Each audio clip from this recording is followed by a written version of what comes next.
So what does it look like to actually manage your client? So there's three things, there's three signs that you can look for. First one is you chase them versus a usual management style if you've had experience being an employee.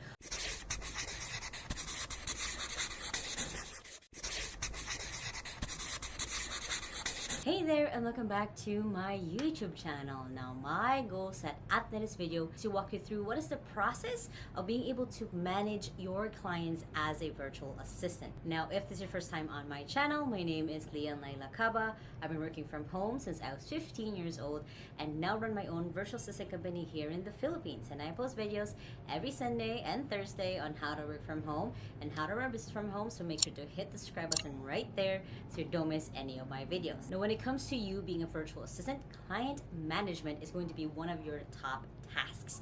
It might not even be on like your roles and responsibilities, but it's one of the skills that you really need to master and hone so you can be more effective as a virtual assistant. Also, it just makes your life a little bit easier. So what does it look like to actually manage your client? So there's three things, there's three signs that you can look for. First one is you chase them versus a usual management style if you've had experience being an employee where your boss, your manager is the one chasing you of like, hey, where are your reports, where's this, where's that.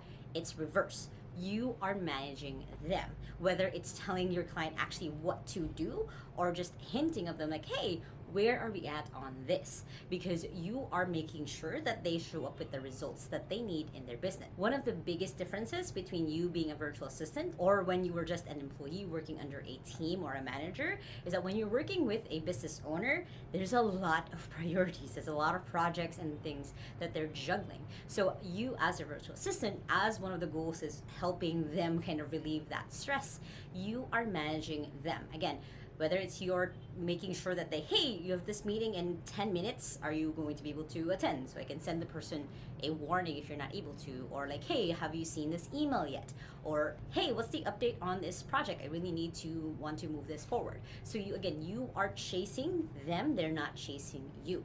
You are making sure things are moving forward. Second thing is, speaking of moving things forward, you find the resources for them to be able to move forward.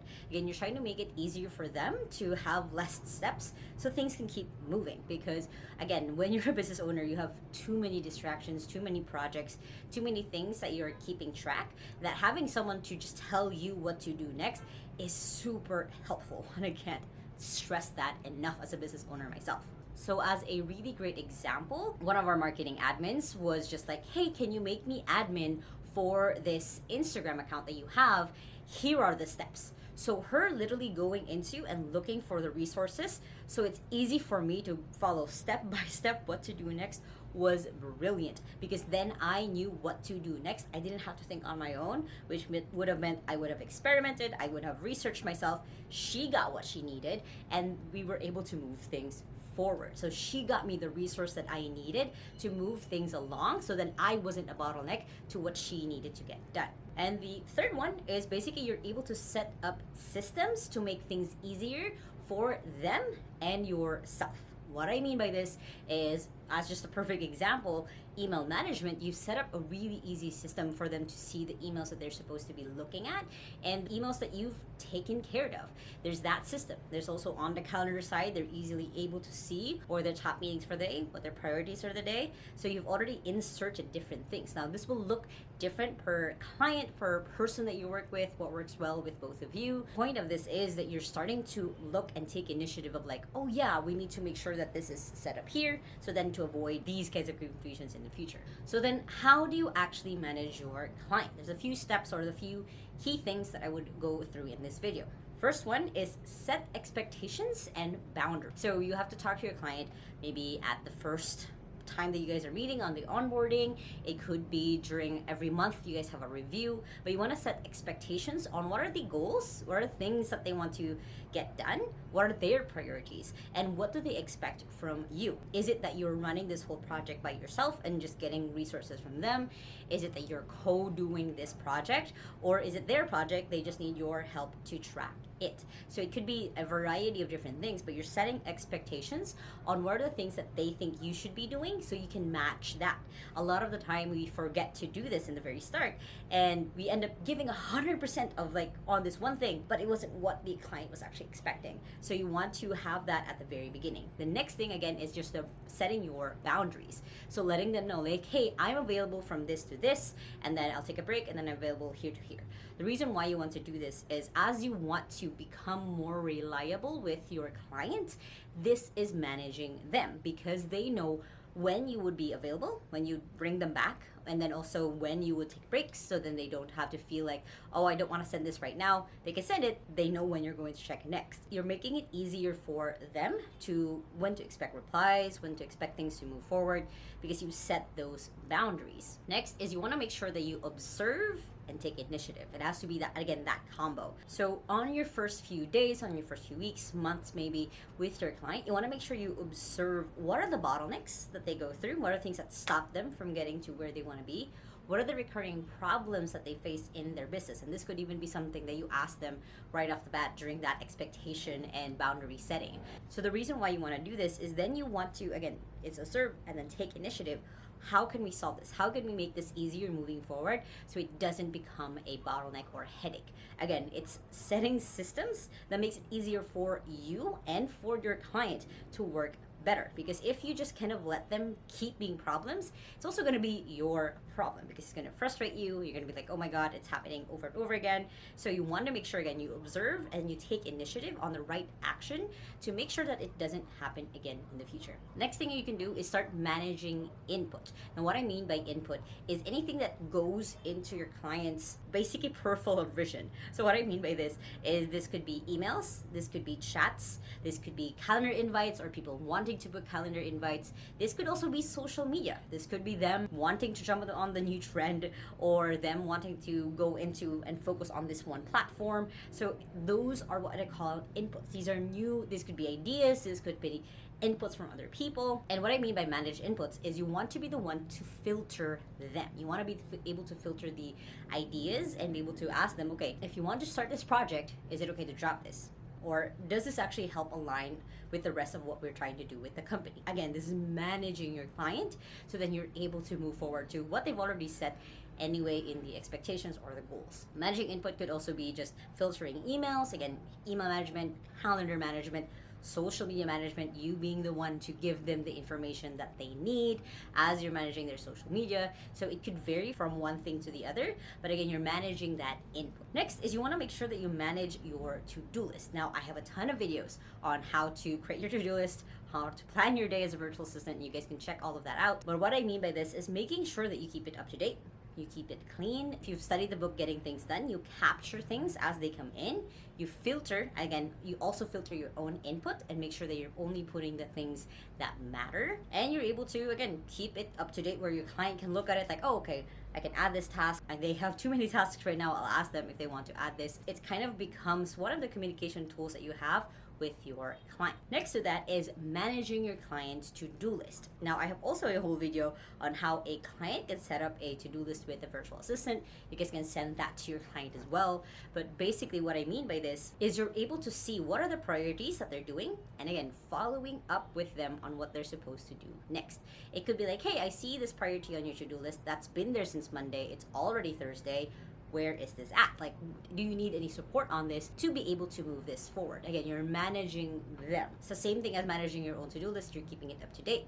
You're making sure that there's a filter basically to make sure that they're supposed to be working on the things they're supposed to be working on based on the goals and the things that they want to do, and that it's clean, that it's not messy, that when someone looks at that, they know what the priorities are and what to do next clearly. Next thing that you can do to manage your client is to own the projects. Now, this is why it's really important that you set expectations at the beginning, because then you know what are the projects that you need to manage and to work with your client.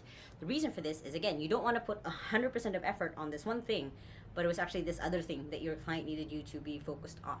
So what I mean by owning projects, I have a whole video last week that I actually did on how to do project management as a virtual assistant, and this kind of really relates to that because you are basically looking at a project from beginning to end, and you want to make sure that you flow through. It doesn't have to be necessarily you doing the tasks that need to get done in the project. It could be you grabbing resources from different people that your client might be working with, but you're following it along the process to see that it gets actually done. And of course, with that, the next thing that you want to make sure that you do is to update the project. And what I mean by that is to make sure that people know where this is at.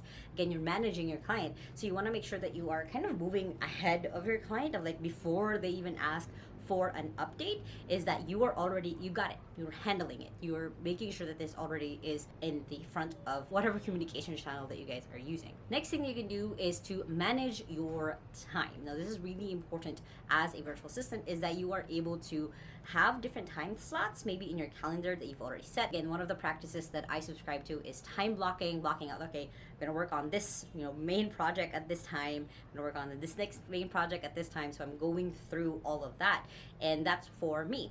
More so for you as a virtual assistant, when you're tracking all of your projects and things that you need to do, making sure that you're keeping your calendar up to date, making sure that you are able to manage when you want to take a break. Again, setting that boundary with your client. One of the other things that you'll also be doing is managing your client's time. It could be that you're tracking what it is that they're doing. It could be, again, that you're reminding them of like projects, the things you need from them. It could be meetings that you're following up on them. You might be asking them for like, hey, where are we at on this? So it's managing their time is mostly going to be kind of combination of like, what tasks they should be doing, what like calendar looks like.